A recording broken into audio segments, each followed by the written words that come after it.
Coffee and convo, y'all. Let's get it.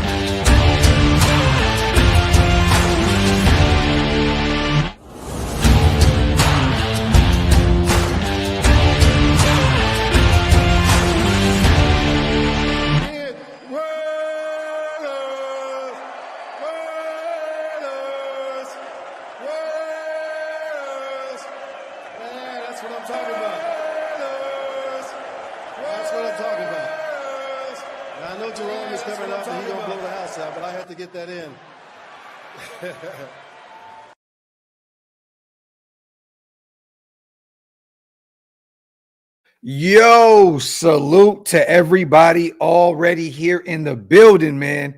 Welcome to the latest installment of Coffee and Convo. I am your host, Graphk Raiders. Salute to the greatest chat in YouTube history. As always, I appreciate every single one of you guys. Just make sure you wipe them feet around here. That means get those likes up. And also hit that subscribe button. Good morning, Raider Nation. I know this show is a little early.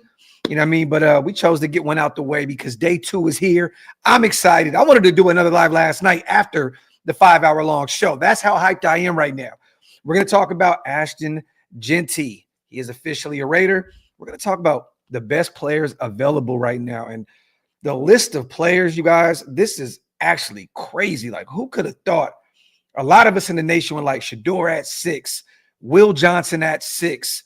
This player at 6, move back and use, maybe if you get the 10th spot or the 12th spot, take this person here. A ton of them are available right now, you guys. We're going to talk about that list. Let me acknowledge the chat as always. Salute to my guy Stubbs. Feet white, tabs paid. Let's effing go. Salute to my guy on the $2 special. Salute to Fracture. Morning Graphk Nation. Last night, still surreal. I like Will Johnson, Trey Harris, and Nick left in the second round. Appreciate you, my brother. We are going to go over that list here shortly. Let me ask you guys real quick, though. If you had a choice here, and, there's a few teams on the board before us. Cleveland has 2 picks, which can get very, very interesting right here. If they decide to go quarterback, which they could take Shedeur there. I'm hearing that they're really high on Tyler Shuck, the kid out of Louisville. He's still available. Who's to say they don't take Jalen Milroe there with one of those picks? But if you had your choice right here in the second round, where are you going? I mean, you can't really go wrong here. You know what I'm saying? You can go with Will Johnson.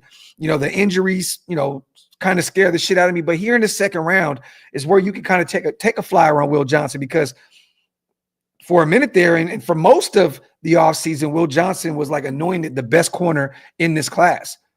And we can use a corner here. This kind of takes you out the running of spending some draft capital and a ton of money to go get Jalen Ramsey at the end of his career. Will Johnson's a guy. Siobhan Revel coming off of an injury last year, right?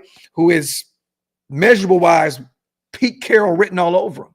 He's still available. Carson, the kid out of UCLA, will be there. I have this nagging suspicion that Shedeur Sanders will be there. He will be there. We're going to talk about it. I see a lot of Revel. I see Carson from UCLA. I see a lot of Will Johnsons. Not mad about that. Not mad about that. And right here, this is that sweet spot where I'm okay with saying, you know what? Give Pete Carroll and Patrick Graham what they want out there at the corner spot. Go get Will Johnson or Siobhan Revel. I'm cool with either one of them. But who would have thought Will Johnson is available right here?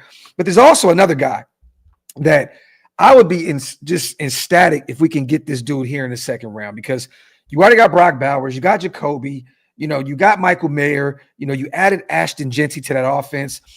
He'll be your workhorse back in the backfield out there in Las Vegas. But if you can add Luther Burden, the wide receiver out of Missouri, who production-wise had a down season last year out there with Brady Cook and Mimble and company, that would be a nasty with Chip Kelly calling it. I'm telling you right now, if you add Luther Burden, who a lot of people have him as the best wide receiver in this class. I've seen a ton of people say talent-wise, potential-wise, he could be the number 1 guy. But there's a lot of, diva talk and so-called taking plays off and maybe the effort isn't there all the time. I'll say this. If you can get Luther Bird in here and Pete Carroll, Chip Kelly, they trust and believe that they can get the best out of them, that would be a nasty, sneaky steal here in the second round, adding Luther Bird to that offense. Whew, nasty. Salute to my brother Jason Hunter. Salute to my sis Erica as well. Always great to see my people in real life. Appreciate y'all. Love y'all. Salute to Rich. Unavailability for workouts really hurt Will Johnson's draft stock. And then another report dropped yesterday, Rich. I don't know how true it is, that potentially that knee injury could be chronic. So we don't know, honestly, what this looks like in terms of, durability moving forward. Will Will Johnson have a long NFL career? We can all hope so. We can all pray so if he's a Raider. And even if he's not a Raider, right? I mean, the kid's a good kid, phenomenal athlete, played great in 2023 out there with Michigan. And at one point was looked at as like a top 5, top 6 pick in his draft. So, but yes, it definitely hurt him for sure. King 510, let me say this. Just because it's a walking boot, 5'10", it's a walking boot. Let's not forget up till a month ago, Max Crosby had a walking boot as well. Okay. Coming off of an injury. This is what happens. When you're out there in public, you're moving and shaking, you're moving around a little bit. You want your guy that you spent $110 million on to protect the investment, which is the body. And I'm not going to make this any bigger than what it needs to be. Pause if necessary. He had a walking boot on Max Crosby's, podcast. Cool. I'm not worried about it. Not hearing anything outside that building that there's anything to worry about with Wilkins outside of that Tony Pauline Sportskeeda article that dropped. I didn't hear anything at all. And honestly, if it was real, do you think that I don't even think that Christian Wilkins would have been out there to even add any extra, sauce to this report that came out from Tony Pauline of Sportskeeda. So I'm not too much worried about it at all. No, bro. Look, I mean, when you see that, right, it kind of throws you off a little bit. You're like, whoa, $110 million is, foot injury. Like, man, what are we doing here? You have every right to trip out, bro. At first I was like, well, what's going on?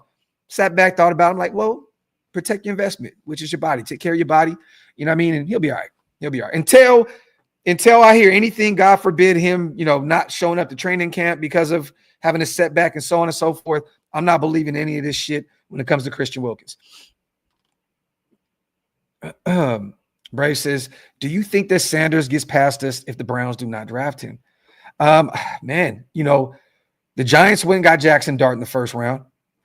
Maybe Pittsburgh. They don't have a second round pick. It's going to be interesting to see here because there was a report that dropped that Spytech would be interested in moving back.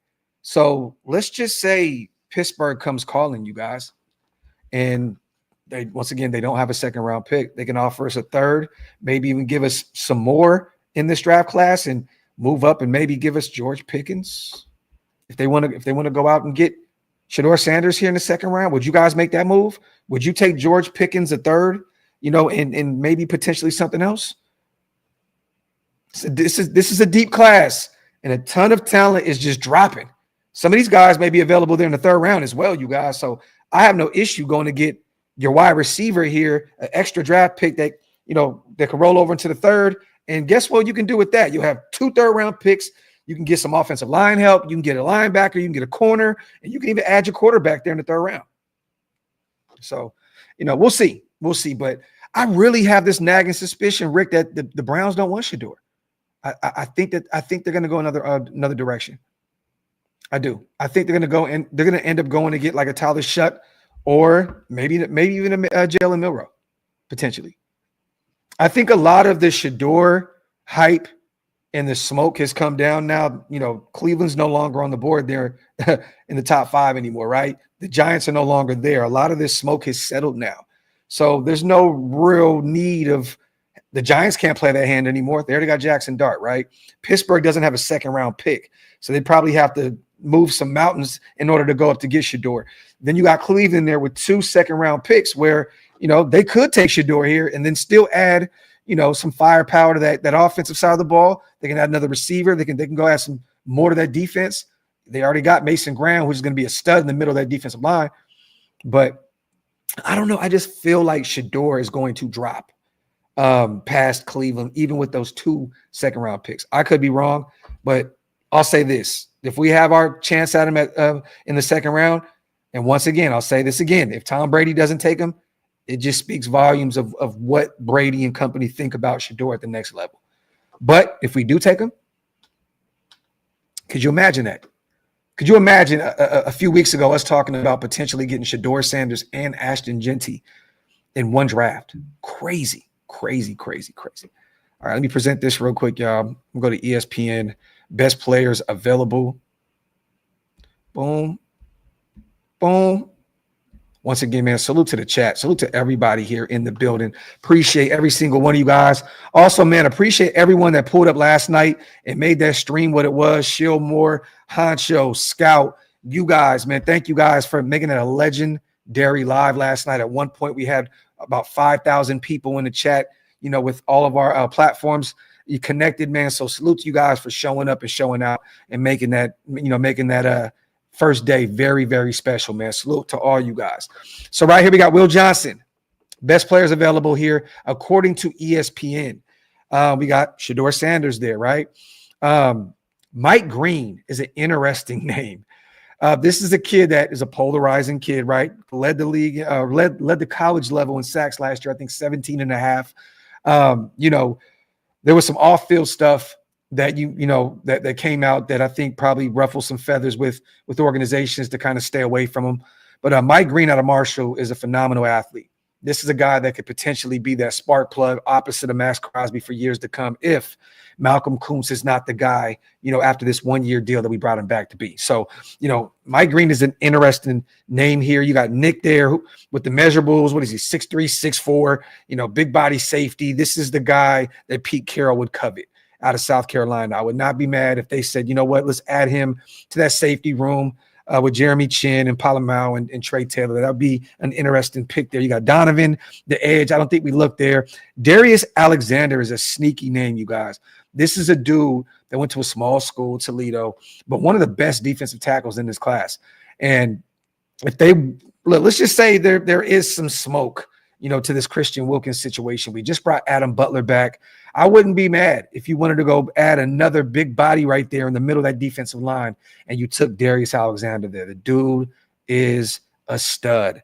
Don't let that small school stigma fool you. The kid is a clear-cut baller and one of the better defensive tackles in this class. They got Trey Amos there, can use a corner, right? So, you know, I'm not mad if we go that route, even though Will Johnson's on the board, Siobhan Revel. I think those are better options for us at the corner spot over Trey Amos. I like Trey. You know, I'm just way more high on Will Johnson than Siobhan Revel. And this is facts, Jeff. Darius Alexander is a dog, big body, and really twitchy. This is facts. Black says Darius the Great is a beast. I'm trying to tell you, man. Salute to CGR. Yes, sir. Wipe them feet, y'all. So these are some names. Siobhan Revel, definitely taking a look if he's there. I had him mocked to the Raiders here in the second round because of that injury, had him fall into the second round. So I would not be shocked if we brought in Siobhan Revel. He was a top 30 visit for us. This is a guy that I know the Raiders are high on. And we've talked about him ad nauseum here at OLV Raiders Network. That would be a stud out of East Carolina that you can look at right here. Shedeur, you guys already know how I feel about Shedeur. You know, I think he's been humbled by this draft process. You know, fell completely out of the first round. He's here in the second. It would be very, very interesting to see if the Raiders take him here in the second round, if Cleveland, passes up on him twice here before we go in the second round. Then a couple other guys that don't really fit what we do right here. Elijah Arroyo, tight end. We don't need another tight end. We have Mayer, we have Brock. You know, we added some other tight ends to this room in the offseason as well. We talked about Rocket Ishmael's, I believe, nephew, right? We just signed him yesterday. Brought in Ian from Carolina as well. So we got some bodies over there at the tight end position. There's no reason to look that way. Jaden Higgins, an interesting name right here. It's going to be interesting to see if they want to go wide receiver in the second round. I don't think they do. I think they'll hold off until the third. That's where I have us mocked to take a wide receiver, where Jack Beck could potentially be available. Maybe Trey Harris out of Ole Miss would be available. That is my guys right there in the third round to take a look at those guys drop. But Mason Taylor, once again, doesn't fit the description of what we need. Shamar Turner's out there. Jarrett Wilson, we don't need a center.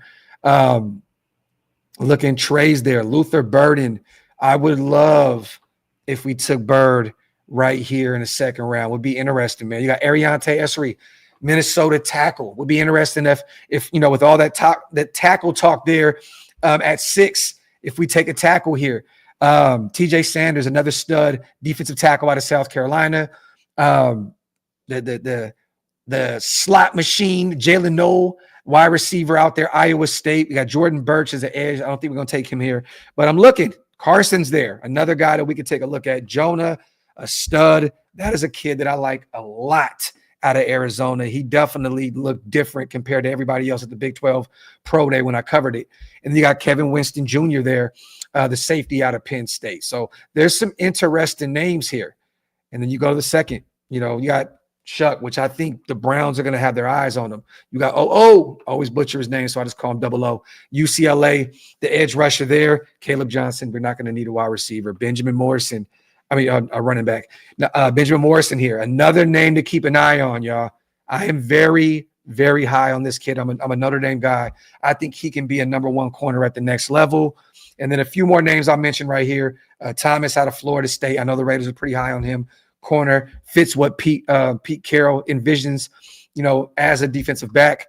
And then we got Xavier Watts and Omar Norman Lott, the defensive tackle out of Tennessee. And maybe they take a look at the edge. We shall see. Landon Jackson is an interesting name there out of Arkansas. He tailor-made, his game after Max Crosby. That's the guy that he definitely looks at and tailors his game after. So it's going to be interesting, man. Salute to ESPN. This is the top names available here, top prospects available in the second round for our Las Vegas Raiders. Salute to Rick. Do we address the O-line in the second round? We can, man. But I think there's going to be some guys available, Rick, in the third round, fourth round, that we can add to this offensive line. And once again, I was getting a little nervous there, Rick. I got to be real. I started to drink the Kool-Aid a little bit. I was a little worried, that we were going to end up going Kelvin Banks there or Mimbu. But from what I was told by numerous people very, very close to this situation was that these guys are already high on what we have in the building with that offensive line. They like Jordan Meredith, brought him back. They believe that Alice Kappa can return to that Tampa Bay Buccaneers form, with better talent around him. Cincinnati Bengals offensive line was just bad as a whole last season, right? And he had a terrible year. I know they're high on JPJ. Who wouldn't be? And I heard that they were very, very high on DJ Glaze. So once again, it was kind of easy to kind of drink the Kool-Aid there because every so-called, major draft analyst started switching their tone there last second with the Kelvin Banks, the Mimbus, and so on and so forth. I'm just very happy that the Raiders stood their ground and ended up taking the best player available and probably the second or third best player in the draft in Ashton Jeanty. And I don't know if you guys seen this as well. This is how much they love Ashton Jeanty. Salute to Andrew Brandt on Twitter. As the 6th overall pick, Ashton Jeanty will make a fully guaranteed contract of roughly $32 million. That makes him the second highest paid NFL running back in terms of guaranteed money. From a cap contract standpoint, picking a running back this high is a low value proposition. So now he is the second highest paid running back in the NFL, only behind Saquon Barkley, who has more guaranteed money, $36 million. So, in terms of total money, Ashton is 6th in the league. So that's how much they believe in this guy. I'm here for it. Salute the Ridge. Grant is another interesting name. Belton, another guy. Later on, North Carolina State tackle. Definitely another guy you could take a look at there in the third or fourth round. Definitely. Salute to my guy, Ridge.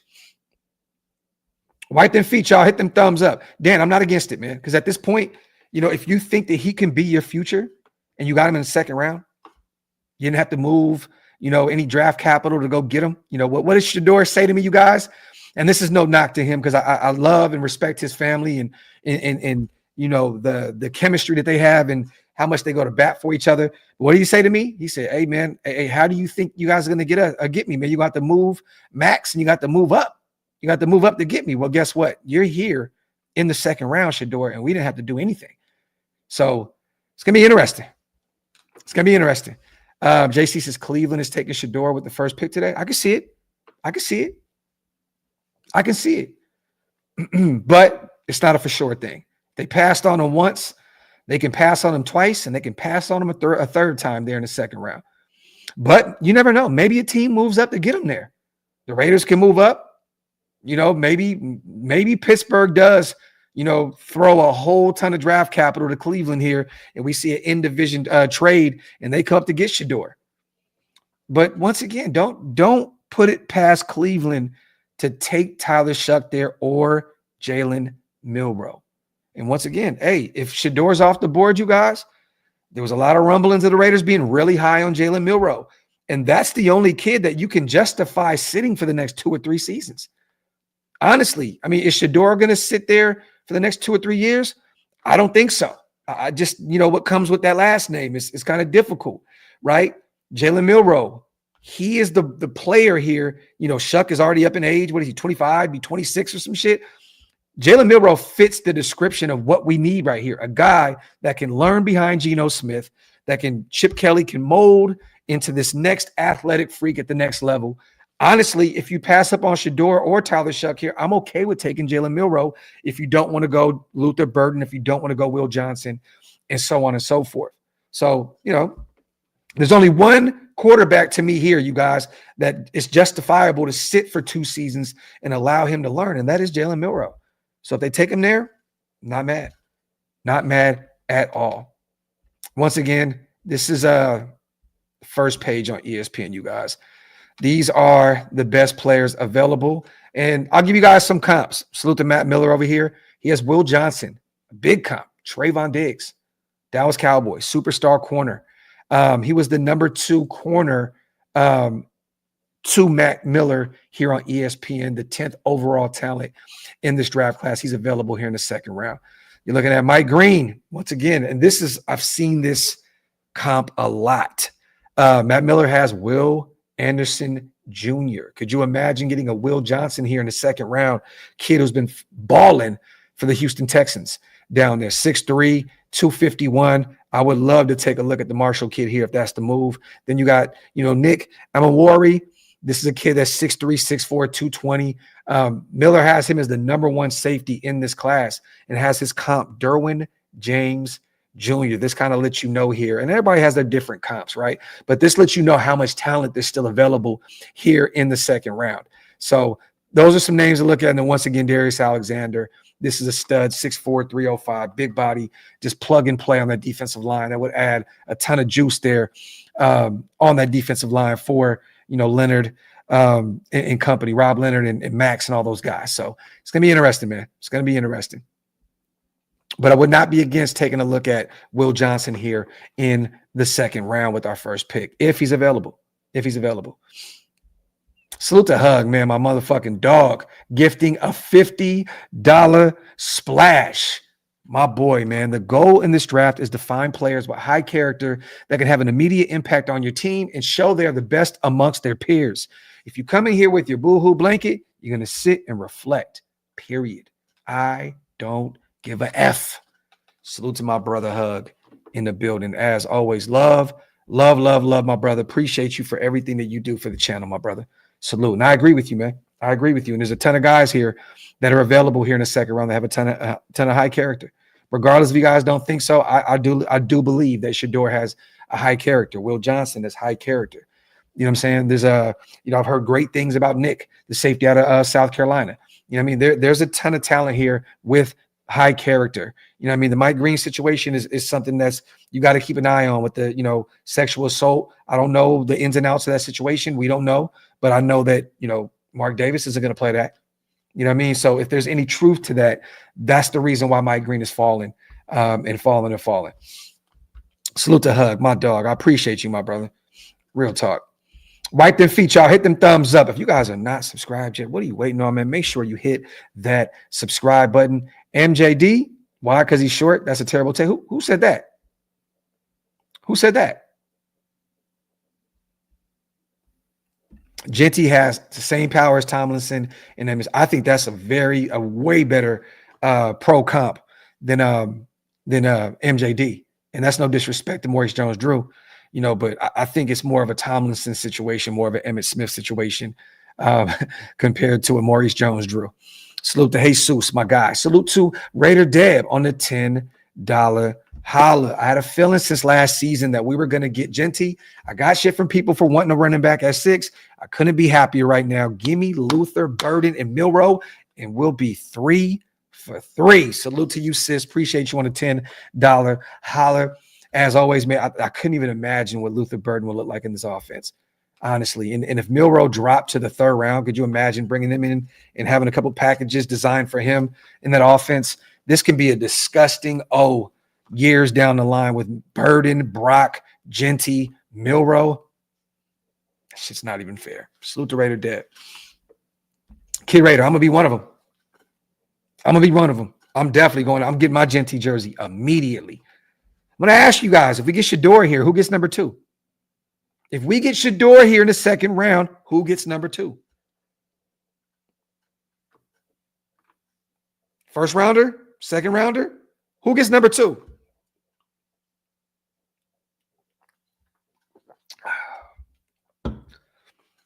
Needed a Red Bull today. Need a little bit more than that coffee, man. I was cooked yesterday. Jeanty, agreed. The better player. Star from day one. Not a guy that's going to have to sit. Is definitely Ashton Jeanty. Let me see. I'm going to bring up this list real quick, you guys. Draft order, day 2. Okay, man. Salute once again, everybody here in the building. Let me go 2 rounds. We're going to go by team. Let me see. Once again, y'all, wipe them feet, man. Hit them thumbs up. If you guys have not subscribed yet, make sure you hit that subscribe button. So the draft starts off right here with Cleveland at 33, okay? This is where they can get a quarterback, or this is where they can add another edge rusher. I wouldn't be shocked if they went potentially Mike Green here, or if they added some corner room help out there with Will Johnson. That'd be a great move. It looked like they were trying to move Greg Newsome, their former early round pick out of Northwestern, I believe.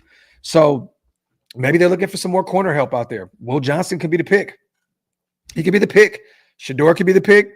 But maybe they want to add another edge rusher opposite of Myles Garrett, a guy on a rookie deal that had 17.5 sacks last year for Marshall. Houston is there at 34. I think they go O-line here. They want to protect their investment with C.J. Stroud. They got this pick, number 34 overall, with that trade from the Giants. The Titans are there at 35. So it's going to be interesting to see where they go. They got their quarterback.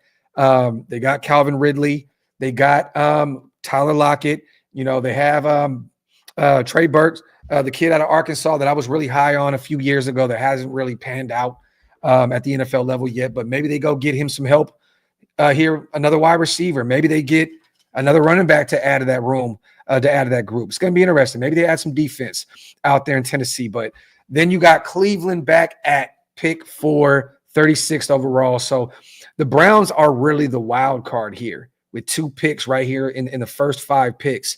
And then you have us at 37 overall, with New England following up at 38. So it's going to be interesting. But once again, do not be shocked. This has the Tom Brady and John Spytek trade back written all over it, y'all. I'm telling you now, there's going to be a team here that's looking at Will Johnson and saying, wow, if he's available, we need him. Maybe even Shedeur. Maybe if there's another player here that another team is high on, maybe Chicago makes a call to us because they're high on somebody there. I'm telling you now, this has trade back written all over it. Regardless of who's available, I'm telling you now, Spytek is going to be working those phones, hoping to pick up some extra draft capital and maybe move back 5 to 10 spots. Salute to Mike Downs. Jeanty, small, powerful, compact. He's going to get lost behind the lines, and defenses are going to have a hard time finding him, which he will exploit. Couldn't have said any better myself, man. Salute to my brother, Mike Downs, my guy, man. Shock Bauer says ESPN reporting that Cam Ward and Jeanty have the highest odds of winning Offensive Rookie of the Year. If I'm a betting man right here, I'm giving it to Jeanty 10 times out of 10. We don't know what that, what they're going to look like out there in Nashville. They're still trying to build that thing up. Jeanty is going to be a production monster from day one. They still got to build that thing up around Cam Ward. It's going to take some time to get him to that potential superstar level. I think Jeanty walks in a star immediately. If I'm a betting man, I'm having Jeanty win Offensive Rookie of the Year 10 times out of 10. And I'm not even just saying that because I'm a Raider fan. Salute to Chris, my dog, on a $5 special. Graphk, did you see Steve Smith's evaluation of Luther Burden? Made me think it's best to stay away from him. I didn't, Chris. Elaborate on that in the chat, brother. I did not see. I've heard some diva talk around Luther Burden, but I did not see why Steve Smith said, maybe potentially stay away from him. Elaborate in the chat, brother. Salute to Raider Ryan, my dog, man. Nation, fire show with Shillmore yesterday. Like, subscribe, share this motherfucker out on all platforms. Excited to see how Jeanty looks in Chip Kelly's system. Salute to my guy, man. Appreciate you. Salute to Elijah. Let's go. We got Jeanty. I genuinely thought we would Raider this up. Happy we didn't. It looks as though Pete Carroll's little hints, and it looks like it was just trolling. It looked like it meant nothing. Definitely was playing into that Kelvin Banks Jr. Situation out there with the Longhorns offensive lineman who ended up going to New Orleans at 9, I believe. So, you love it, man. Pete Carroll out there on Twitter trolling everybody. Salute to Elijah. Salute to Mateo. Entertaining show yesterday. Y'all were wilding. This is facts. Always good to see all my brothers together, including Honcho and Scout, man. And my brother Andy. Always love when my little bro pulls up. Salute to Jordy Robinson, my guy, man. Salute Nation, man. It's a blessing to have adults in our front office. We're earning our respect and glad you liked the Jeanty. Oh, my God, bro. Look at this shit, y'all. Jordy is a monster. I don't know if you guys seen this. Andy, I got you. I'm going to send – I got to play this real quick for y'all, man. This shit is comedy gold. Hold on. Let me bring this up. I got to share this with you guys.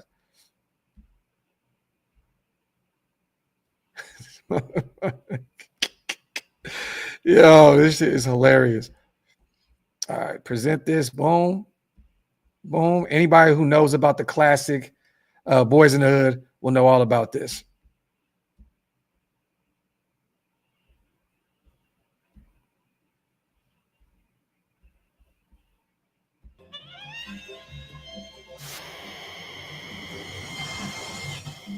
Jeanty!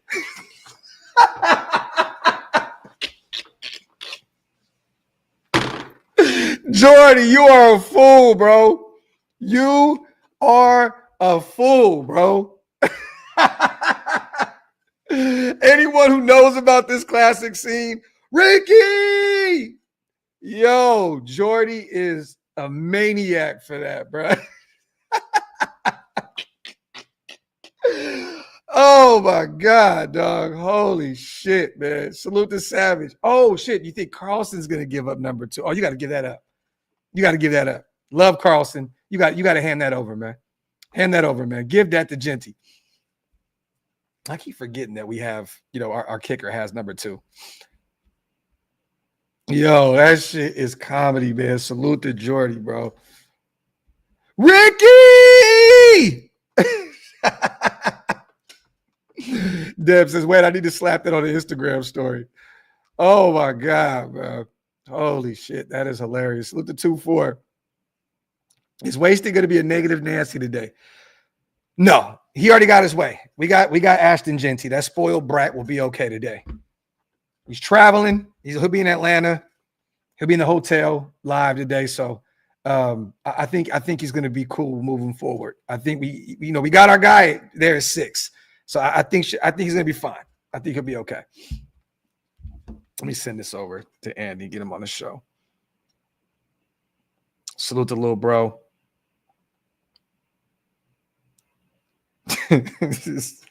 Jeanty!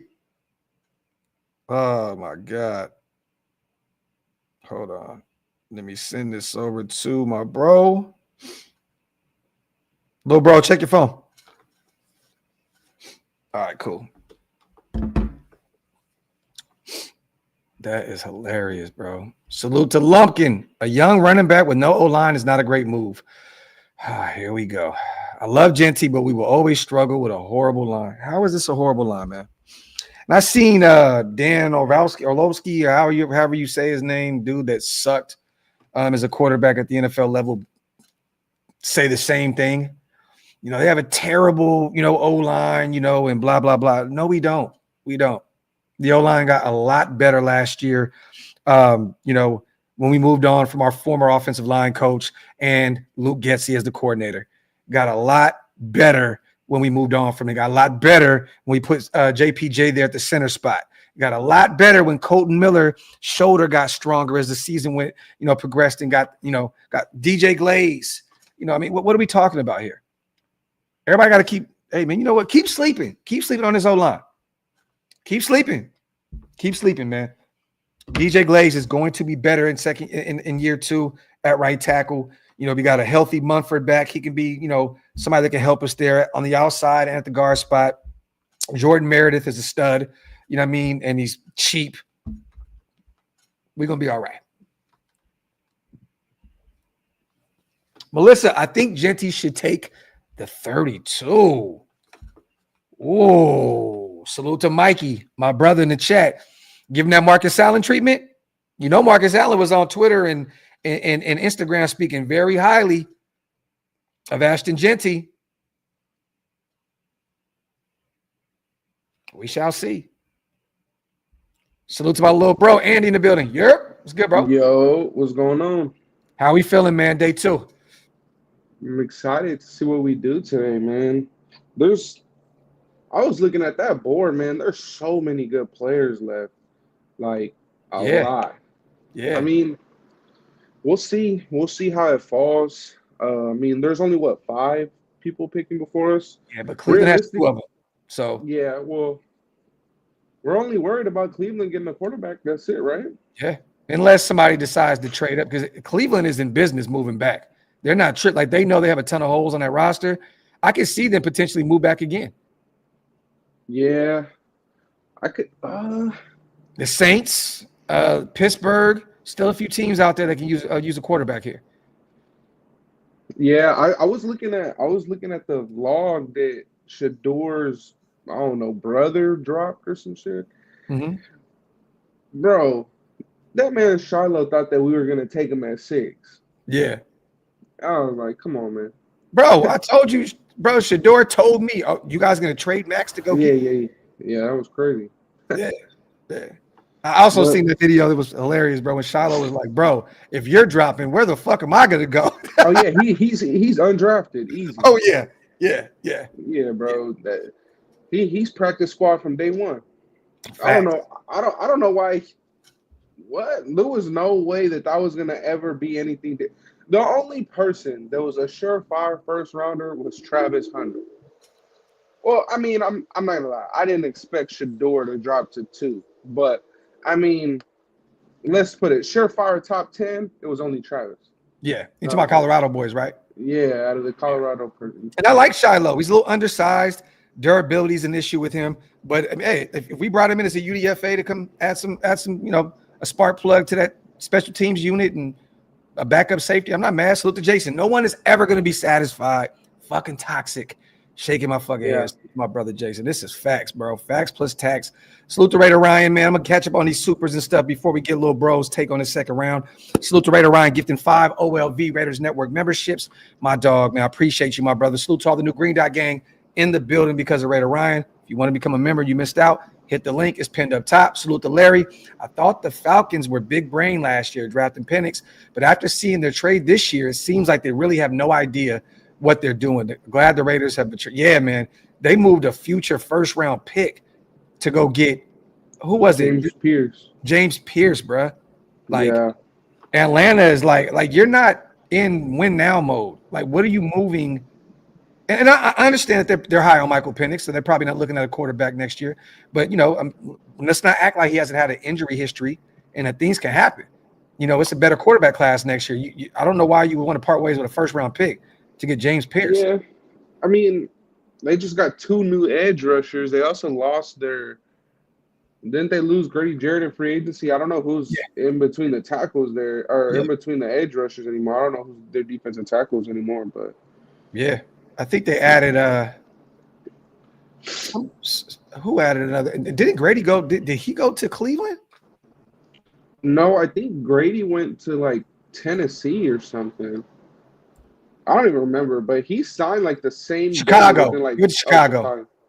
Yeah, he signed like 2 hours after he got released. Yeah, like that was like it was already set up. Mm-hmm. So to S-Dot, guards are weak. Cut the bullshit, Graph. We have centers at both guard spots. Tell me I'm lying, Andy. We need Slater and another people mover. Well, look, Slater's going to be available, S-Dot. That's what I'm saying. I'm high on Jackson Slater out of Sac State. Look, I'm going to say this. I'm in the minority that believes that Jackson Powers Johnson needs to play guard. I think he needs to play guard. That's how you form your best offensive line. You don't form your best offensive line by playing Dylan Parham at guard and Powers at center. Powers Johnson JPJ is going to be all pro either at guard or center. It does not matter. It's harder to get a high-end guard than it is to get a high-end center. Dylan Parham will be a lot more serviceable at center. It'll be a lot less easy for him to get bullied and overpowered at center, especially because he's not going to have someone over him every single play like he would at guard. I think, and I strongly believe that, as much as I love Jackson Powers Johnson under center, the only way that I would have played JPJ under center was if we would have got Jackson Dart, because they've been playing that's quarterback and center combo since high school.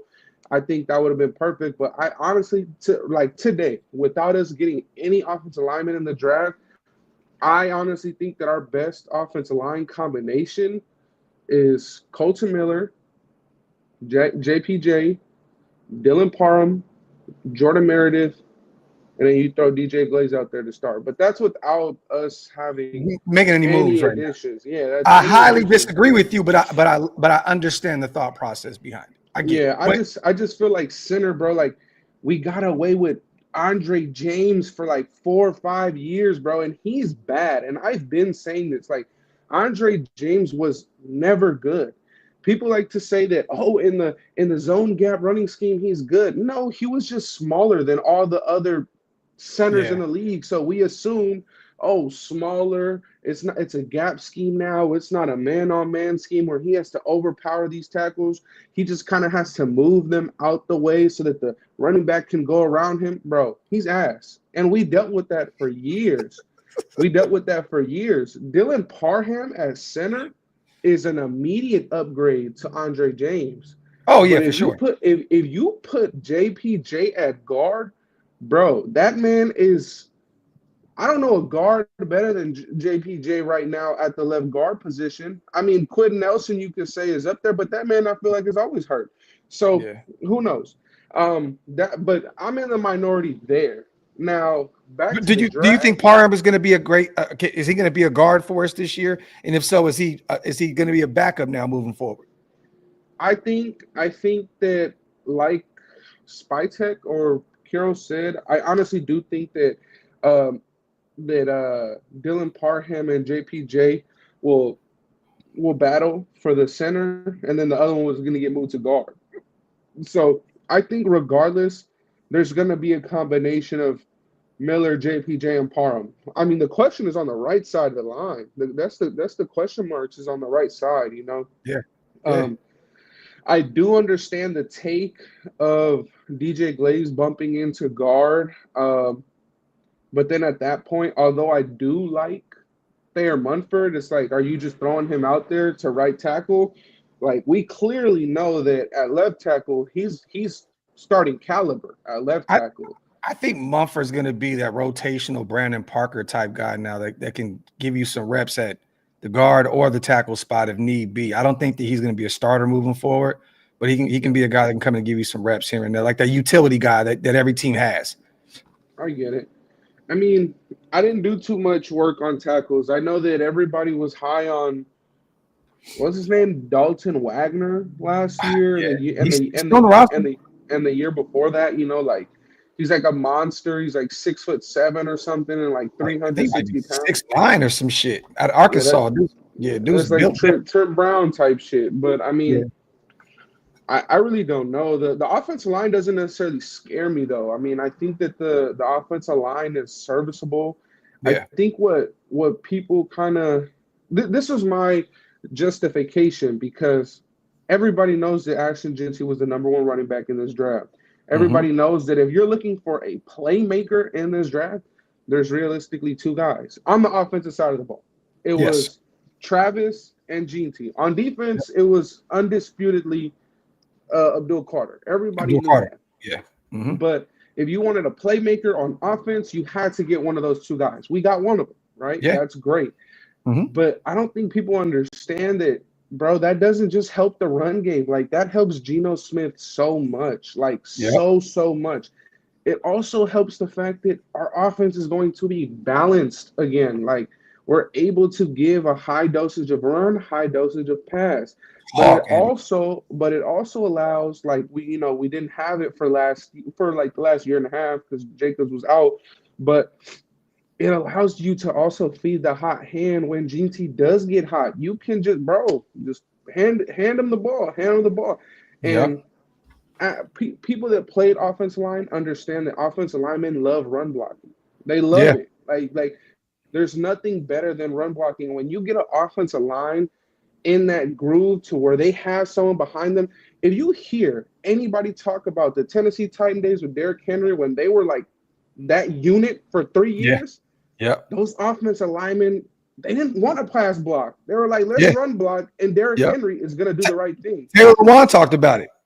Bro, like that kind of stuff, it gets there's not much hype that you could get as an offensive lineman, but when you see that you created a gap and that running back hit that shit and ran for 70 yards, Yeah. bro, there's no better feeling. There's no better Yeah. feeling. And when you get a unit, and that's why I do think it is important that we do get a guard and maybe a tackle in this draft, but we got to actually have a core, with these, like, we can't shift things around anymore because you just invested in a running back really high, and we all know that a lot of running back production comes based off what that offensive line does up front. Now, Yeah. GT is a little bit different because he's going to make plays regardless.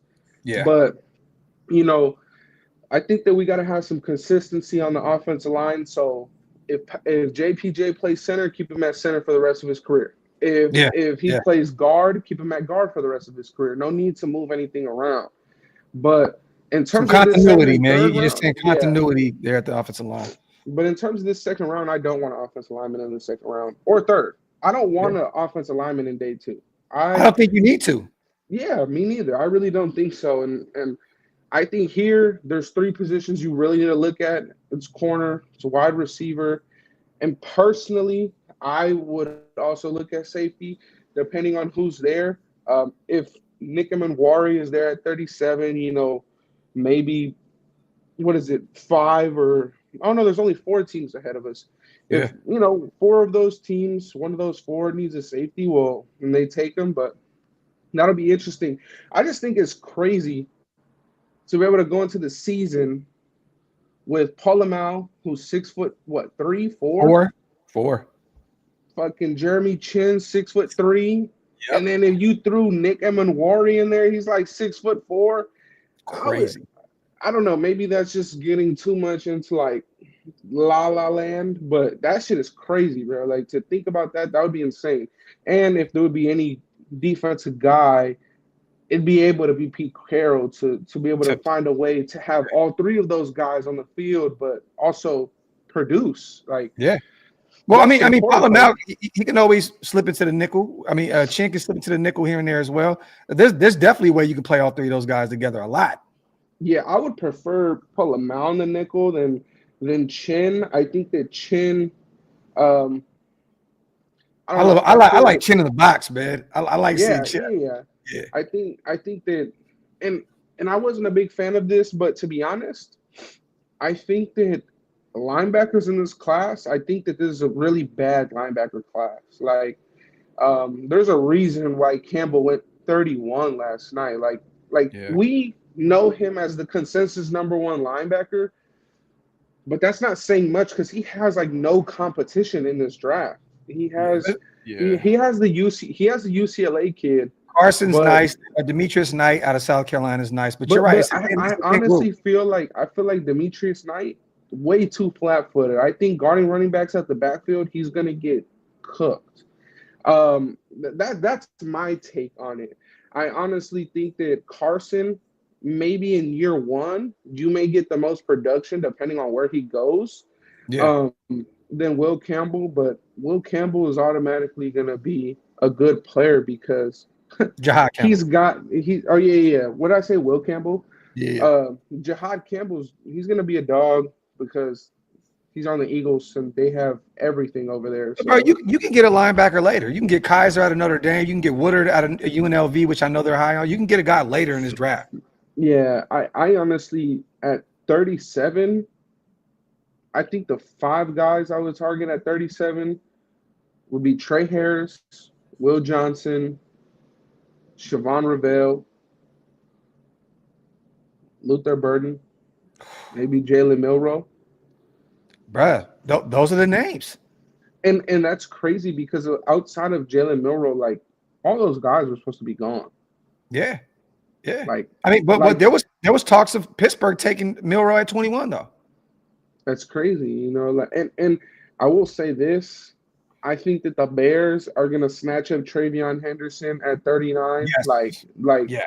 Yep. That unless for whatever reason, the Browns, take Shedeur 33, 36, they go Henderson. That wouldn't be bad at all, but that would actually be really good for the Browns, to be honest. But I mean, I think the Bears would take Travion Henderson. I think they're going to take one of the Ohio State running backs. Yeah, either him or Judkins.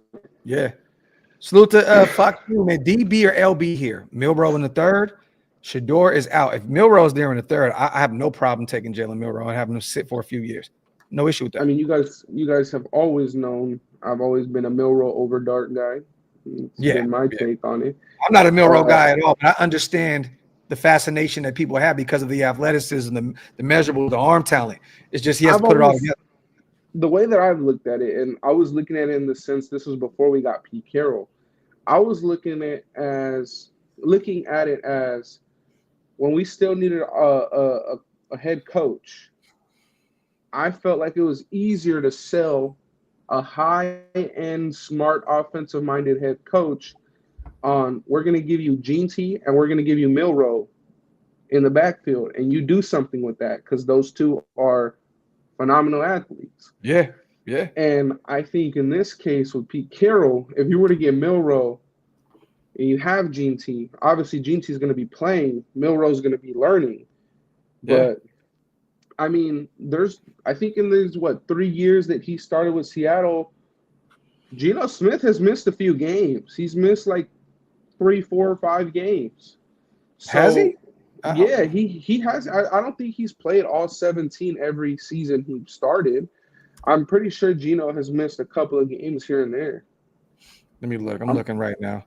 Hey, real quick, while I look this up, UA, man, you just got one of the best players in the draft, and you still finding a way to be mad, bro. UA, man, look, man. UA, get your shit together, UA. Get your shit together, man. Let me see. I'm looking at Geno. It was only in 2023. He missed 2 games in 2023. But he's been really durable, though. So, yeah, I mean, I don't know. I did see, though, that someone had commented that Steve Smith mentioned something about Luther Burden. Yeah. If he did, I respect Steve Smith's opinion, and I wouldn't get him. So he also had an interesting opinion on McMillan, too. You know what I mean? And he ends up going to Carolina there at 8. So yeah, I mean, I've just never been a fan of McMillan, though. I've never been a fan. I get it. Everybody tries to throw on the tape where he got a one hand and one shit. Yeah. not just that, but he got a touchdown on Travis, and everybody's like, well, Travis, second overall pick, all this, whatever. Travis is in a fucking world of his own with what he does. So yeah. I mean, whatever. But Cheeto says, do you guys think that we'll get Milroe or Sanders at 37? What is your opinion on that? Do you think we get quarterback? I don't know. Who's their head? It's Stefanski, right? Yeah. Mm-hmm. The Browns. Yeah. Offensive minded guy that, went out and traded for Kenny Pickett. They got a couple quarterbacks out there. They got a couple guys. They still got Watson under contract. They went and got Flacco, and they went and traded for Kenny Pickett. If I'm gonna be honest, I know that Shedeur is so completely different from Watson, but I'm saying that I think they already know what it's like to take that big swing and hope on a quarterback, and they failed miserably on it. And I don't think that they want to go with someone else that's like the media is so focused onto him with Shedeur. So I do think that they pass, which would then mean that somehow, some way, the Raiders could leave this draft with Shedeur and Jeanty, which is mind-blowing to think, without having to trade. Yeah, like, that's crazy. So I think they take Tyler Shuck, little bro. I think they take the kid out of Louisville. I believe that Cleveland is high on him. If they take a quarterback, Shuck's off the board. His agent needs to be paid so much money, it's ridiculous. Like that man's agent must have been doing some wild work behind the scenes with all these NFL franchises. But bro, I don't know. Tyler Shuck must have offered him more than that agent 3%. He must have said, "Hey, get me what happened." Yeah, he was like, "Give me in the top 3 rounds. I'll throw you 25%." He's probably like, "Well, this we gonna Tyler Shuck from Louisville. You remember the last quarterback to come from Louisville? Yep. MVP. Lamar High Stakes Jackson. Like I don't know, but that's crazy. If they do go for Tyler at 33 or 36, I'd be like shocked. I think they get another wide receiver. I think Burden and I think a quarterback are off the board there. They have Judy. Yeah. And then were you shocked that Loveland went before Warren? Honestly, no, I wasn't. And I think Warren's the better player. But I understand the fit there. But remember, though, I think it was like one of the first times that I got back on air with you. I said that I felt like Chicago is going to take one of these playmaking tight ends. You did. I said Tyler Warren, and they went with Loveland. And I'm sure that the Bears fan base is probably like scratching their head a little bit. But I mean, we all know that a young quarterback's best friend is that tight end. So yeah. And I think he wants more of a traditional tight end. They had Sam Laporte out there in Detroit, who's phenomenal. They got Cole Kmet still, but now they can run that 12 personnel. I think it was a good pickup for them. Yeah. I'm going to be honest. I would actually want to know what Max Crosby is saying, like at this point. We know that he's happy with Jeanty, and I'm sure he probably put his 2 cents on like, hey, let's go get Jeanty, or he probably had a few players that he would have loved, but I think I watched his last podcast before the draft, and he was saying that he was pissed off because there was like a few years in a row where he had told the front office, like, hey, these guys are dogs. Like, we need them. And we didn't get any of them. And I'm sure one of them was Jalen Carter, because he said that they were all defensive guys that he had told to the front, which to me is kind of crazy, thinking that Antonio Pierce was around and we didn't go, like, whatever. But I mean, at the end of the day, I think that Max probably is telling them, like, hey, let's go defense again, like, help me out some more. Yeah. But I don't know. I think if you go defense here, it would have to be the safety out of South Carolina or Siobhan Rebel. I do think that now that Will Johnson has dropped out of the first, there has to be something really wrong with him. Yeah. Like, although I would have, like, I disagree and I thought it was all like cap and smoke, there's something wrong with him. There's no way that there's in no world should he be a second-round pick. Are you saying that that it's very possible now that he dropped to the second that he could drop to the third because there may be something really there? No, I'm just saying that he's too good to allow him to drop to the third, regardless of anything. Yeah. He's too good to drop to the third. Kind of like the offensive lineman, like 3-4 years ago. That same thing. Like he was like the number one offensive lineman, blew out his ACL at the combine, and went like round 2 or 3. Yeah. But Will Johnson, like, there has to actually be something really wrong with him for a team to not pick him in the top 15, like, let alone the top 32. So that kind of worries me. Siobhan Revel just really seems like a Pete Carroll type of pick. Yeah. But we also know that there is a good amount of serviceable, DBs / just corners that are kind of the long limb corners that Pete Carroll likes. But Hey, your guy that you brought up to me, Zaw Frazier, later on. You can take a look at him. Bro, what's crazy is that Darian Porter. Darian Porter is a dog. I think it is gonna kind of not concern some teams, but I think it might turn some teams away that by the season start he's already gonna be 25. Yeah. But what's crazy is that Scout, I looked at his big board yesterday because he said that he had a big board while we were on air. Scout has Zaw Frazier as a 3rd-round pick. But you know why? I can see that. I have him as a 4th-round guy. I know you was getting him later, but I have him as a 4th-round guy.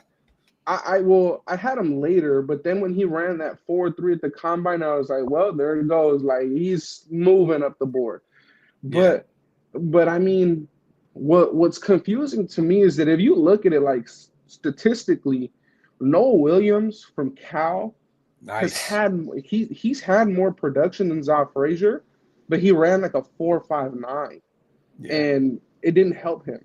Like he stood out. He stood out the Shrine Bowl to me too. I got a chance to watch him in practice. He was a stud. Like Zaw Frazier had no picks until last year. He had 6 or 7. 6, yeah. And then Noah Williams had like 1, 2, 2, and then 7. Yeah. So it's like he's technically had more production than Zaw Frazier, but Zaw Frazier had 6'4", running a 4.3 with 6 picks last year. It's just like, whoa. Like, and then also Tariq Woolen probably, Yeah. Same school. Everybody's looking at that. Yeah. Salute to Mikey. Jeanty also allows the defense to rest longer. This is for Jeanty out there. Just say, hey, take control of this whole drive. Like, we need you out there. Salute to Mikey. Salute to Chito. Linebacker Denny Stutz. Yeah, he's nice. Stutz is nice. And Barrett Carter out of Clemson. I'm not that big on those linebackers out of Clemson, man. But Carter's he's nice. But I think at the moment, looking at the linebackers, let me just take a look at them. Says Kobe King, Penn State in round 6 or 7. Not mad about that either. I like Kobe King. Kobe King, I feel like he's such just a downhill linebacker. Like, he's gonna be very solid to whatever team he goes to. Like, he's literally gonna. I wouldn't say he's gonna be plug and play, but he's gonna have like a solid 9-10 year career. He might not be like the best player on his team, but he's gonna be one of those guys that gets like 150 tackles. Like he's good. He's a good player. He is. Estes says, Andy, you got to go get 2 600-pound squat, 29 bench reps, 3 25-pound plus guards out the draft like Slater, or tackle in the guard like Becton was. I did see. So I was looking on Twitter yesterday. I think there's someone that Sanjit really likes out of like NC State. Yeah, Becton.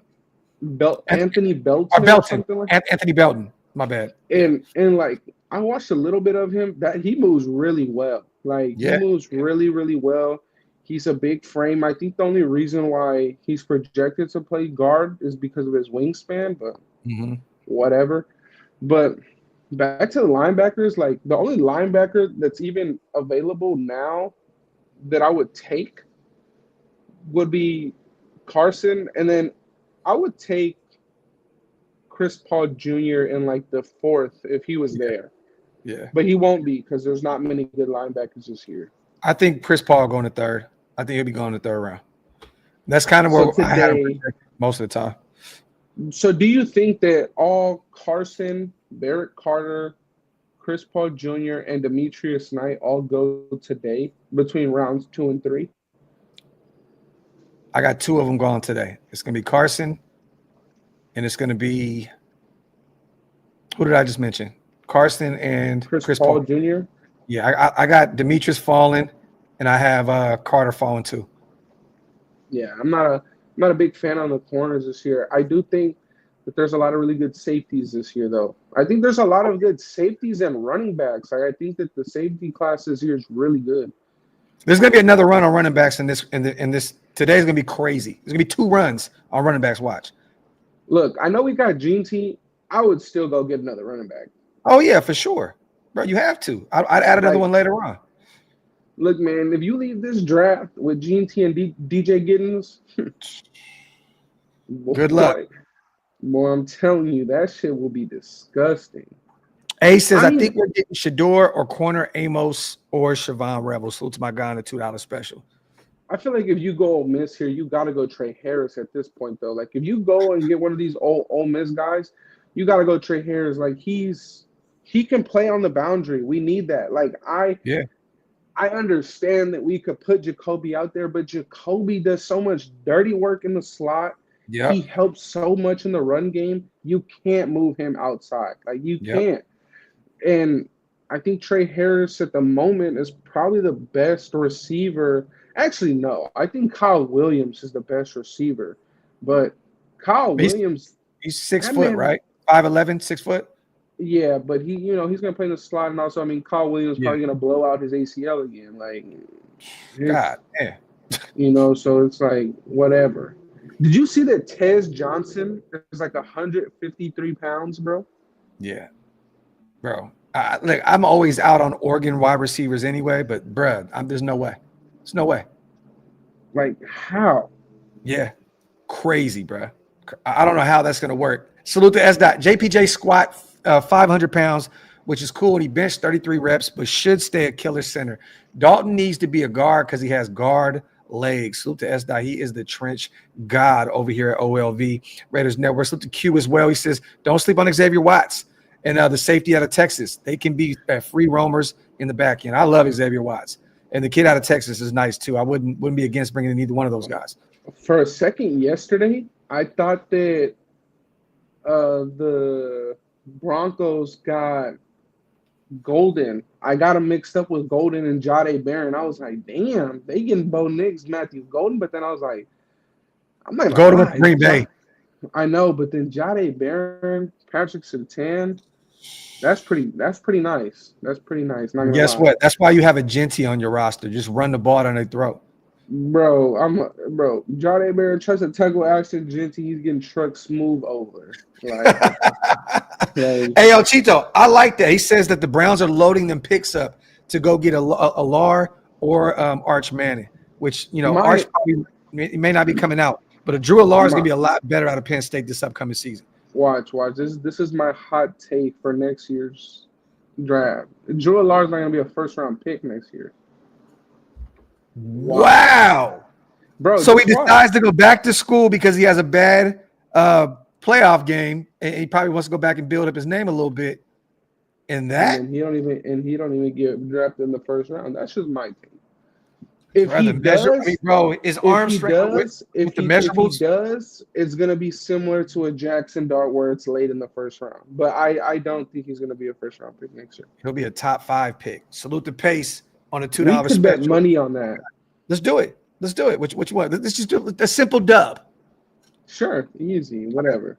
All right, simple dub. So, Cap, I'm a selfish motherfucker. I know we should be getting a DB or a tackle, but Luther Burden with Jeanty, Brock Bowers, and Jacoby would gas me up crazy. It would, but Trey Harris would be better because he could play on the boundary. Yeah. Look, Trey Harris is, everybody knows, it's probably been my top wide receiver in this class. I love the kid out of Ole Miss. Yeah, I wasn't that high on him, but then I remember you were like, well, everybody likes Jackson Dart. Who's the one catching his passes? And then I was like, let me go look at him. And I think he had over 1,000 yards in both of these last 2 seasons. Mm-hmm. And I mean, 6'2", 205, like that is your typical outside receiver right there. Like it doesn't get more prototypical than that. But I mean, Higgins. Go ahead. No, go ahead, brother. No, I'm saying that everybody's going to be enamored with Higgins, 6'4", but I think Harris. Everybody can agree Harris moves better than Higgins. Oh yeah, for sure. Yeah. What I'm not listen to me, man. I'm not ignoring history, bro. I'm just not ignoring a great player like Ashton Jeanty at 6 because of the value of the position, so to speak. I don't care. Look, if that's me ignoring history, I don't really give a shit. Hey, UA, get down with the program or don't, bro. Ashton Jeanty's a Raider, and he's going to be a phenomenal Raider for years to come. I ain't even going to read the rest of that shit. Salute to you. Salute to Pace. What do you guys want to do next? What do you think we will do? I think we will trade back. Give us a few names. That's what I believe that we're going to do. I think Spy Test's going to move back. Because once again, if Will Johnson continues to drop, he could still get Will potentially in the middle of the second round. Pick up an extra third rounder. Yeah. I mean, you know what I mean? We can have 3 picks today if we find a way to move back. Yeah. Maybe Chicago comes up. You know, like I said, maybe Pittsburgh comes up. But I would love to pick up an extra pick and maybe still get Will Johnson potentially. Yeah, I think back to UA's point, like obviously what he said is a fact, right? Like no team that drafted the first round running back, right? Like won with that running back. But then there's multiple first round running backs that went to a different team and have won Super Bowls there, you know. Saquon Barkley, Marshawn Lynch, right? Those two guys are first round picks that went somewhere else and they won Super Bowls there, right? Yes. I guess what we're hoping as with our fan base is that we know we have a top end running back, but what we're hoping is that we could do similar to what I guess in essence, similar to what the Eagles and the Seattle Seahawks did back in the day, which is build their roster up to the point where that running back can be the difference maker between winning the Super Bowl and not being in the Super Bowl. So It's like the Eagles were in the Super Bowl. They lost it. They had no running game, so to speak, but they built the roster up crazy to the point where the addition of Saquon won them the Super Bowl. The addition of Marshawn Lynch getting traded from Buffalo to Seattle, I think that there would be there's probably no Seattle fan in the world that would think that they would have been in both those Super Bowls without Marshawn Lynch at all. So I guess we can't disagree with what UA said because what he said was a fact. We're just simply happy that we have the opportunity to do something right to the point where we could be in contention of, at least playing for that goal, which is the Super Bowl. If we would have drafted anyone else, if we would have drafted Shedeur, he's not going to play for 2 years. Like, we're not going to get anything out of him. At least in these 2 years, Jeanty can be playing, and if we do things correctly, we'll be working towards that goal, which is the Super Bowl, with already having the running back on the roster. I think that – Look at Andy, man. Look at this educated-ass West Oakland motherfucker. Growing up right in front of my eyes, man. This is some wild shit. Talk that shit, Andy. Talk. You love this Meet Robertson's ass. And then he goes right back to this immature Andy. Salute the 10 Commandments.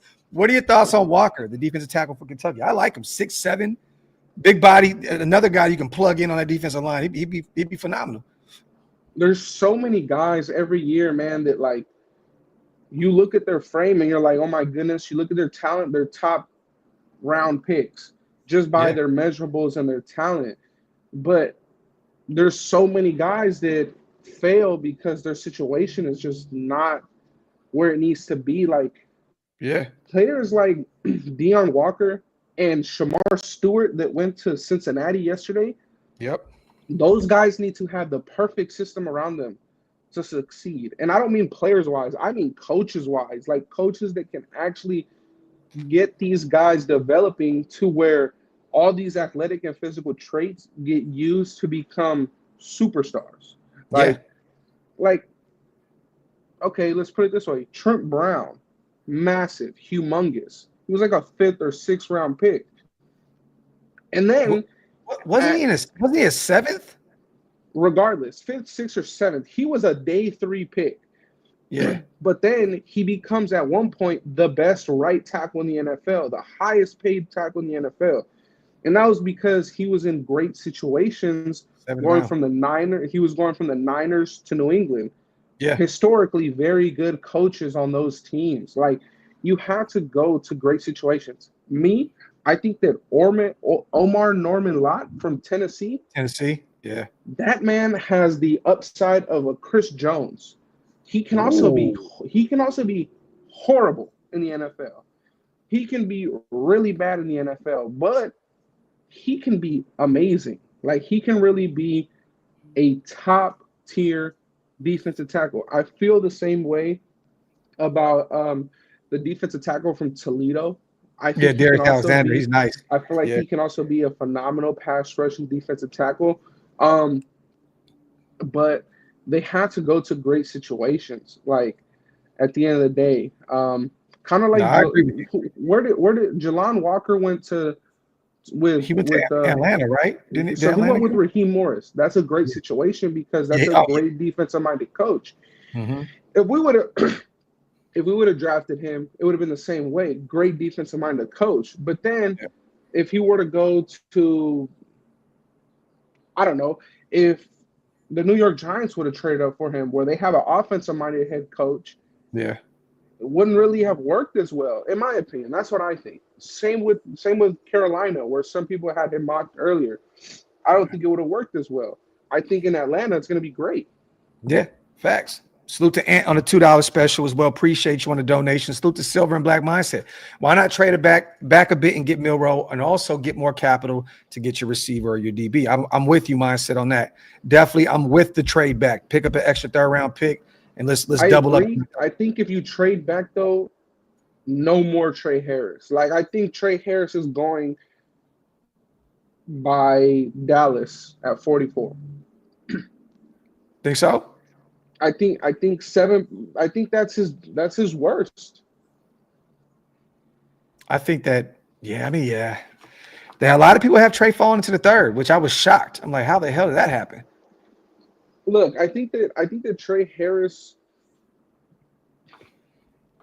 he could fall into the third. I mean, we saw what happened yesterday, but I don't know how we could justify him getting passed by the Niners. Well, the Niners just drafted, what's his name last year? Ricky Pearsall. Yeah. Mm-hmm. The Jets need a receiver.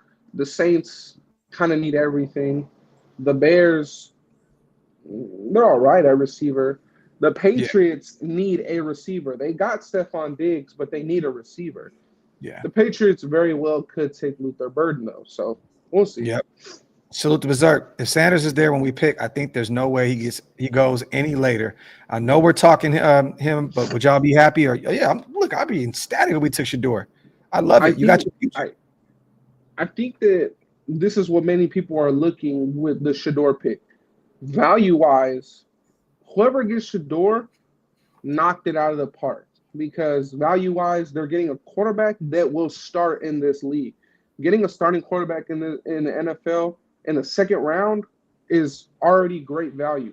Yeah. But in our case, if you get Shedeur, just understand we're not getting anything out of Shedeur for 2 years. Yep. So you are basically saying this year's second round pick, we're not going to get any production for it for a year and a half at least.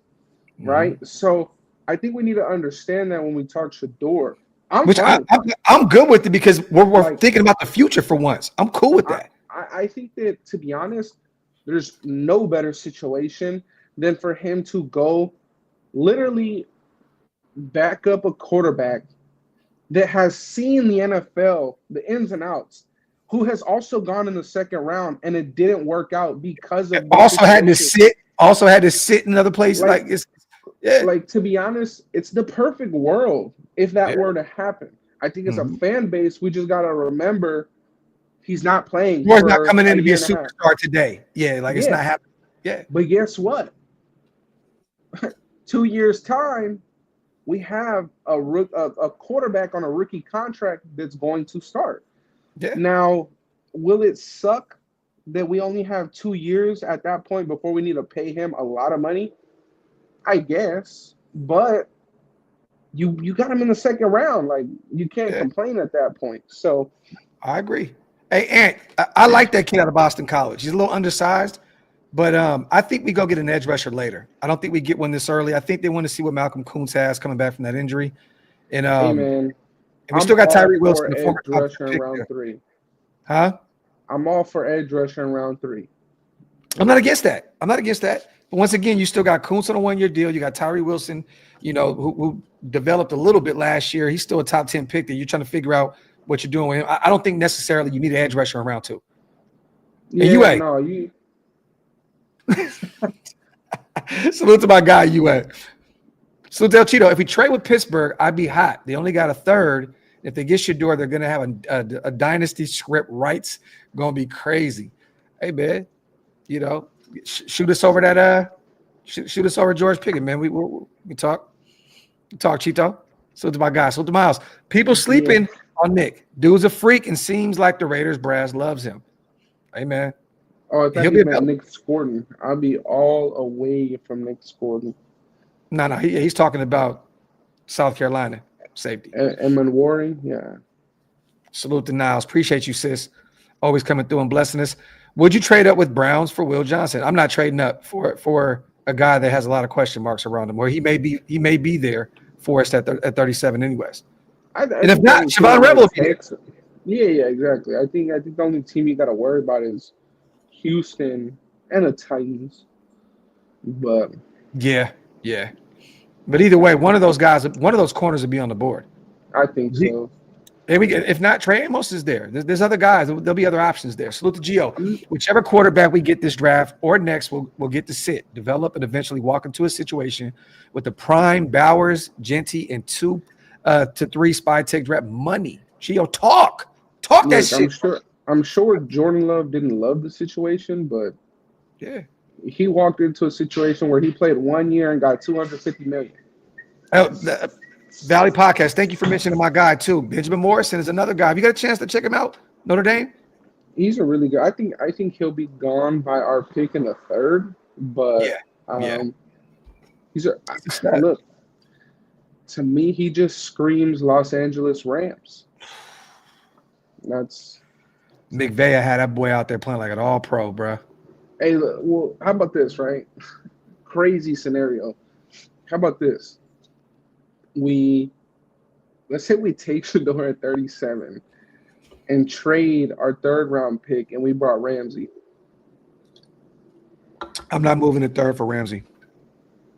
That contract's disgusting, bro. I'm not giving him anything more than a 5th. That's it. A 5th? That's it, bro. I don't even think a 5th would get McDaniels on the phone. Hey, then keep him. I'm not paying that, bro. That contract is nasty. He's 30 years old. And I love Jalen Ramsey. I think he needs to be a Raider. But I'm just saying that contract, hey, take this 5th and love it or don't. It is what it is. Salute the 10 Commandments. Do you think the choice of Jeanty is a testimony that Wilkins' foot is okay? I've never questioned Wilkins' foot in the first place, 10 Commandments. So, I'm not too much worried about it. But I don't think it really has anything to do with that. I don't.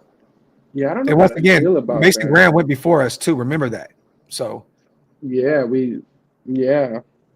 Did you hear the part of his presser where he said, where Spytek said, if Jeanty wasn't there, we already knew who our guy was, and we would have been super excited with him as well.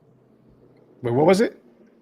Yesterday in the presser with Pete Carroll and Spytek, he goes, we love Jeanty, and it was a really easy pick for us, but with our process, if Jeanty wasn't there at our pick, we would have known who our guy was anyways, and we would have been super excited with him as well. Yeah. It just makes me think, like, if it wasn't Jeanty, who would they have fucked it up with? Yeah. Salute to SDOT. Talk to him, Andy. I'm starting to calm down about it too. That's why I fucks with Andy. Internet and all. You love motherfuckers that talk with logical sense at times. Salute to Andy. Damn, I wish he was on YouTube more. We all do. SDOT. He refuses, man. We've been on the phone with him countless times. Get back into it. I thought last week at one point, or a couple weeks ago at one point, he was gonna come back, and then he didn't. So it is what it is. Contract is disgusting. I'm looking at it right now. Yeah, it's nasty. It's like he signed like a 3-year extension worth over $70 million. But there's an out. There's an out in 2026. And I don't think there's. How much money's left that's guaranteed on that contract? Like 16 million? Yeah, it's 16 million. So he could play this year. And then if he's still on the roster by 2026, you can cut him, and then you cut him, and there's still like 10 million in dead cap that you take. But I think there's still 2 more good years out of Ramsey. Yeah, definitely, and hopefully at some point he'll convert to safety and be and still play. Play a few more years. Put a Charles Woodson shit. You would love it, Cheeto. Hey man, look, I'm telling you now, bro. If we get Shedeur, y'all are never gonna get me to shut up. So y'all better prepare for that now. If we get Shedeur Sanders today, telling you guys now, no, like there's, I'm never gonna shut up ever. So just know that. And yes, this is facts. He drafted a rookie, started a rookie. Yeah, this is facts. Facts. I would be very happy.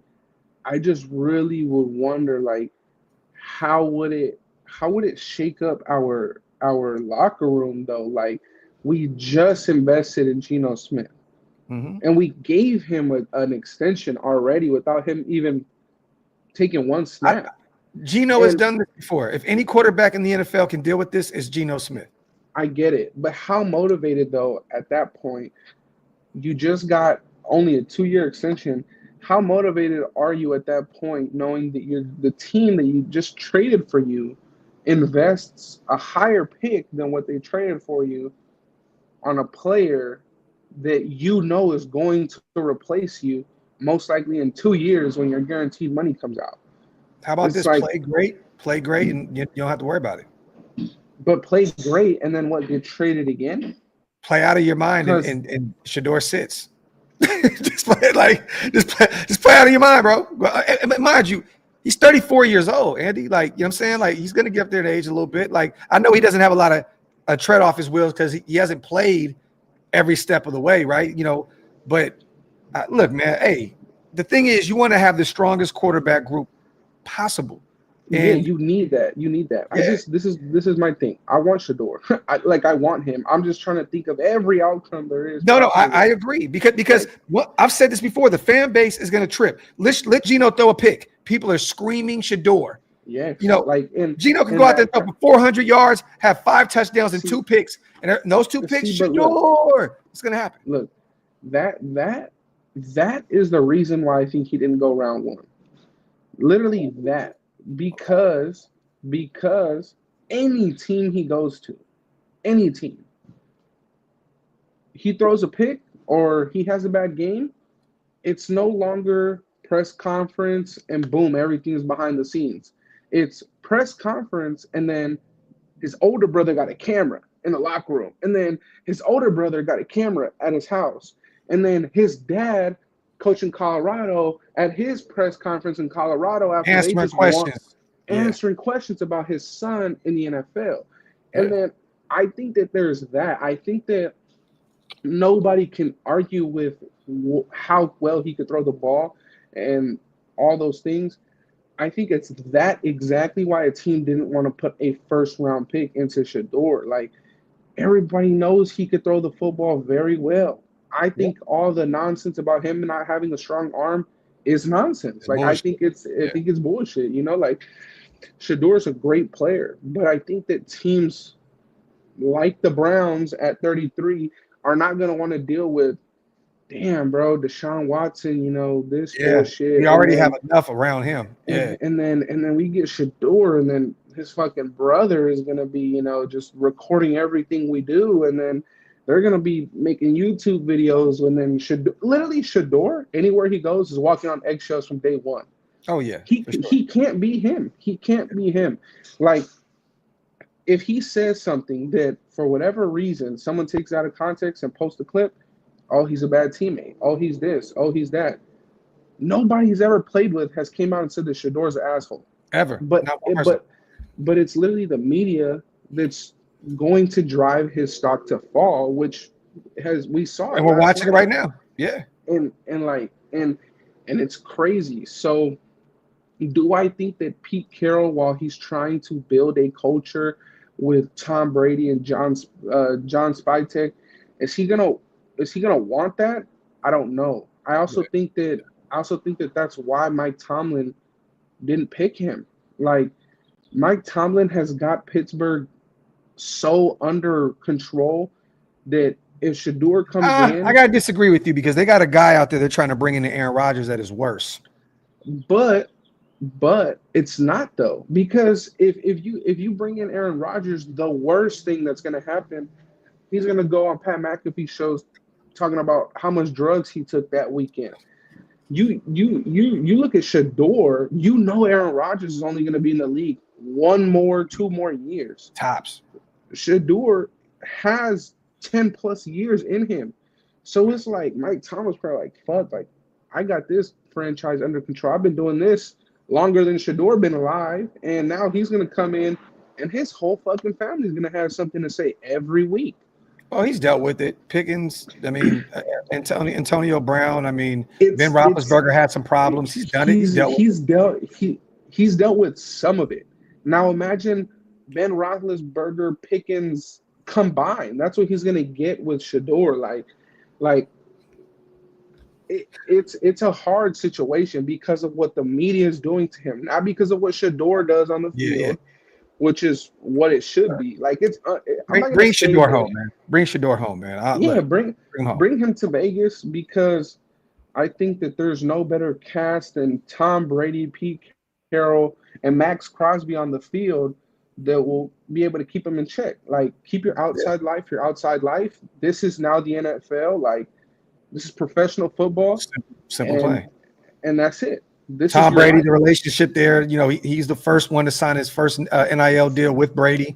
You know what I mean? Like, there's a connection there. Real quick, Jermaine, if I'm a betting man, I'm going corner or Shedeur. It's going to be Siobhan Rebel or Shedeur there for me at 37. But I like the second super. I'm going to call it. We're going to trade back. I think that's the move if somebody comes calling. I think we trade back to the middle of the second round pick and try to pick up an extra third or fourth. And we run it like that. That's if I'm a bet, because one of those guys can still be potentially available. Even Shedeur. You know who's a sleeper? Well, maybe not such a sleeper, but to get Shedeur at in the second, and I think that would actually be insane, would be the Miami Dolphins. With Shedeur? Bro, I can see that. Bro, Miami got Shedeur, him and Travis, both in Florida, and then I think that automatically Jalen Ramsey doesn't want to leave anymore.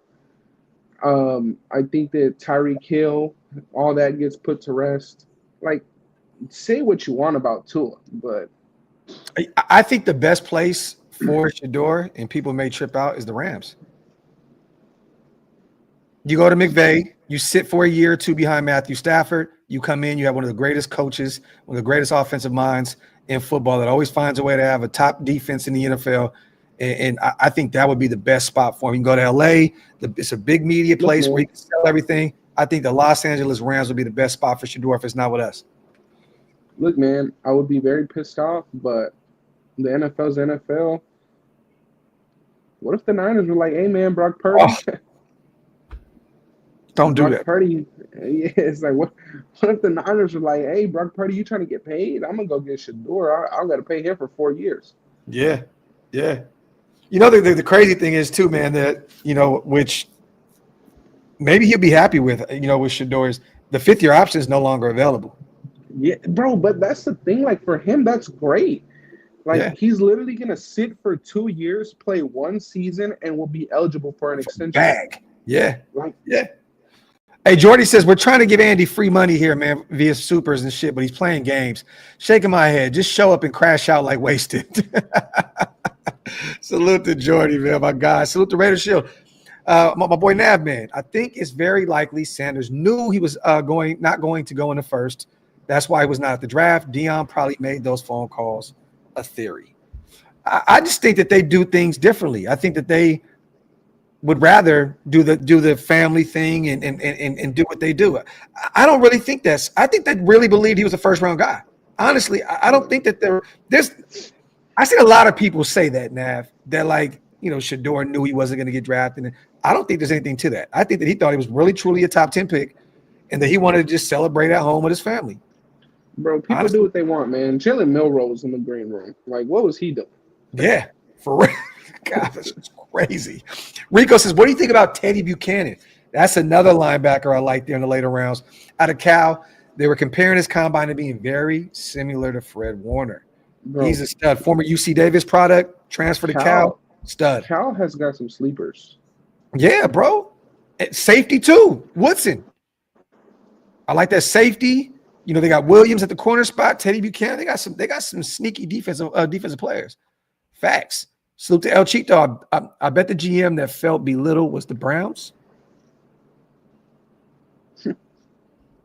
Talking about, you know, he's talking about some GM came out apparently and said that Shedeur be so felt belittled. I'll belittle you. You gave fucking $250 million guaranteed to a dude that's out here getting massages. Hey man, there you go. Salute to Omar. Only God knows I'm against picking a running back in the first, but with our pick, anyone else would have been a reach. Facts. I don't know how anyone's complaining now. Mason Graham's off the board. Travis Hunter's off the board. Abdul Carter's off the board. So you'd rather have the likes of a Kelvin Banks or a Mimbu at 6 over the likes of Ashton Jeanty. To me, that's I think it's either. I think it's two things. Raider fans, including myself, we're known to be unhappy about everything we do. But I think maybe there could be another side of the fan base that really just wanted to trade down because they didn't see the value in a first round running back, and maybe they saw the value in other positions. Realistically, I think everybody on the panel last night, if we knew that we weren't going to get Jeanty, we all wanted to trade down. Yeah. So I think at the end of the day, you got the best player in the draft that's not Abdul Carter and Travis Hunter. So just posted on Instagram, silver and black. Let's get to work, Raider Nation. Salute to my guy. He had them silver and black diamond Crocs on. Salute to Hug. Here's real facts. You get Jeanty and Sanders in round 1 and 2. Spytek is a fucking god. Raiders stole the draft, in my opinion. Rest of the draft, pick up defense and build those trenches up. Game, blouses. Salute to my brother Hug. This is facts. Yeah, man. I think if Pete Carroll and Spytek do that in year 1, they're gonna fucking statue outside of Allegiant. Real quick, I'm gonna do this, you guys, because we're gonna be live again here in a few hours, and we'll be live for probably over 5 hours once again. Not gonna stick around too long. Let's get some final predictions here. At 37, we'll do 2 different scenarios, little bro. If we stick with 37, what is the pick in your eyes? And just going off of what you think those teams in front of us are going to do. Let me look at the teams. I can tell you right now, you got Browns. Cleveland twice, right? Cleveland twice. Then you got the Texans, and you have the Titans. Cleveland twice, Texans, and Titans. Okay. I think with Cleveland's first pick, I think they're going to go – who'd they go round 1? They got Mason Graham. Jesus. Yep. Mm-hmm. Next to Myles Garrett. That's going to be crazy. And they have Jerry Jeudy at receiver. I can see this being a burden. Tight end, right? I can see them doing a burden and Tyler Shuck situation here, back-to-back picks. I can see this being going a different direction. Okay. I could see this being, hey, we didn't get Abdul Carter on the opposite side of Garrett last round. Now we're gonna get Mike Green. From, Boston, Mike Green. Yeah, we're gonna get Mike Green now from Marshall, and then I think we're gonna go and get a receiver to be with Jeudy. So I think they're gonna go with Mike Green, and then I think they're gonna go with Luther Burden. Wow. And then they end the first 2 rounds with Mason Graham and Mike Green. Shit. That's crazy. So okay. So with them gone, the Titans are there. And you have the Texans, then the Titans. I think the Texans are going to get some I'm offensive line help. I think they have to get offensive line help, but does D'Amico Ryans help himself on defense? I know. And on defense, where you just gave, didn't they just give Jalen Petrie or whatever his last name is? The safety a new contract. Man, they have two good edge rushers. Yeah, shit, great edge rushers. They did lose Stephon Diggs, but they still have Dell and Tank's gonna probably miss. He's probably gonna miss the whole season. They just moved. They just traded for Christian Kirk too. So they have Christian Kirk and Nico. Okay. I mean, maybe this could be a situation maybe where they add some defensive help. Maybe they do stick to the defensive line. They look at TJ Sanders. They look at potentially. If you're looking offensive line here, you don't really have great options. Yeah, they're probably looking at O-line in the next round. Because they got what's his name that played for the Jaguars. You know who they can add right here? They can add the kid Jonah out of Arizona. He can play tackle, he can play guard. That's probably the best offensive lineman there available right here in the second round. Because they did get Cam Robinson to play left tackle. Yeah, but I mean, honestly, bro, he has not been what we thought he was going to be coming out. No. They could go offensive guard, but I'm going to say that D'Amico can't help himself, and he's going to get the best linebacker on the board. Carson? And he's going to get Carson. Whoa. D'Amico. That'd be nasty. Okay, so getting a linebacker. Titans, let's just say they add – I don't even know. Let's just say they add another option for Cam Ward. Maybe they build up the offensive line a little bit more, or maybe even I don't know. BPA. Shedeur's there. I think the Titans could go Nick Emanwari. Okay, well there you go. So now you have your pick though of Shedeur there, Trey Harris there, James Higgins there, Trey Harris, Shavon Rebel, Will Johnson. Rebel. Who are you taking there at 37? Your spy tech. Hey man, if I'm spy tech and no, if I'm me, I'm getting Shedeur. If I'm spy tech, I think spy tech doesn't get Shedeur. Okay. I don't think spy tech goes and acquires two quarterbacks in his first year. I think you get old boy from East Carolina, Shavon Rebel. Okay. That's my pick there. At 37. And I would be over the moon leaving the first two rounds with Jeanty and Ravel. Oh my God, bro! That you smoked the draft. But either way, with Shedeur, I'd be happy that you got a guy of the future. And even with Will Johnson here, if he's available and we take him, and hope to God that injury is not as bad as what everybody says it is, you might have just got the best corner in this draft class in the second round. You know, I think the Patriots right after us might take. I think they're either going to get Donovan from Boston College, or I think they're going to get Landon Jackson from Arkansas. Or keep an eye on Burden there. If he doesn't go, yeah. If Cleveland doesn't get him. I think there's going to be a lot of teams trying to trade up though in the second round with all those guys with Shedeur, Mike Green, Will Johnson, Shavon, Nick Emanwari, bro, Luther Burden. I think there's going to be crazy amounts of teams right now calling up all those first five teams. This is a perfect time to pick up an extra third round pick, you guys. I would not be surprised that, like, as soon as we get off this, boom, we see all over that, some day two trades are happening. Like, I would not. I'm kind of surprised that it didn't already start. Like, I think there's going to be it's going to happen here soon. It's going to happen here soon. Like, it starts in 5.5 hours. Yeah. Like, you gonna be around tonight for the draft? I think I'm gonna be more available tonight. Yeah, but still gotta see.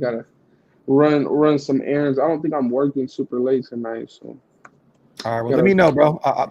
I'll send the send a link link over anyway. regardless. Yeah. And if you want to pop in. Salute to Lil Bro for pulling up, man, and dropping some of that intelligence on the nation, man. Salute to the chat. As always, you guys, we will be live 3 p.m. Pacific, 5 p.m. Central, 7 p.m. or 6 p.m. Eastern. So Hour you're gonna early. be on an hour before. Yes. Yeah. So we'll cover everything and all that good stuff. Waste is going to be live with us. A bunch of the guys, Big Mike's going to pull back up. So we will be live once again a little later today, you guys. A ton of players available here in the second round. I'm telling you now, man, this is the best problem to have. But once again, do not be shocked if SpyTech moves back and picks up some extra draft capital. Anything on the way out? I would love it. I just wouldn't want to trade into the 50s. I'd be okay with the 40 range. Yeah. Yes. I wouldn't want to trade into the 50s because into the 50s now we're talking about all those guys are gone. But I mean, hey, if one of those guys is your pick, just pick them. Just take them. That's it. Yep. Yeah, that's all it is. Salute to Lil Bro. Once again, salute to the chat. See y'all tonight. Day 2. Shedeur Sanders, baby. Let's get it. Yes, sir.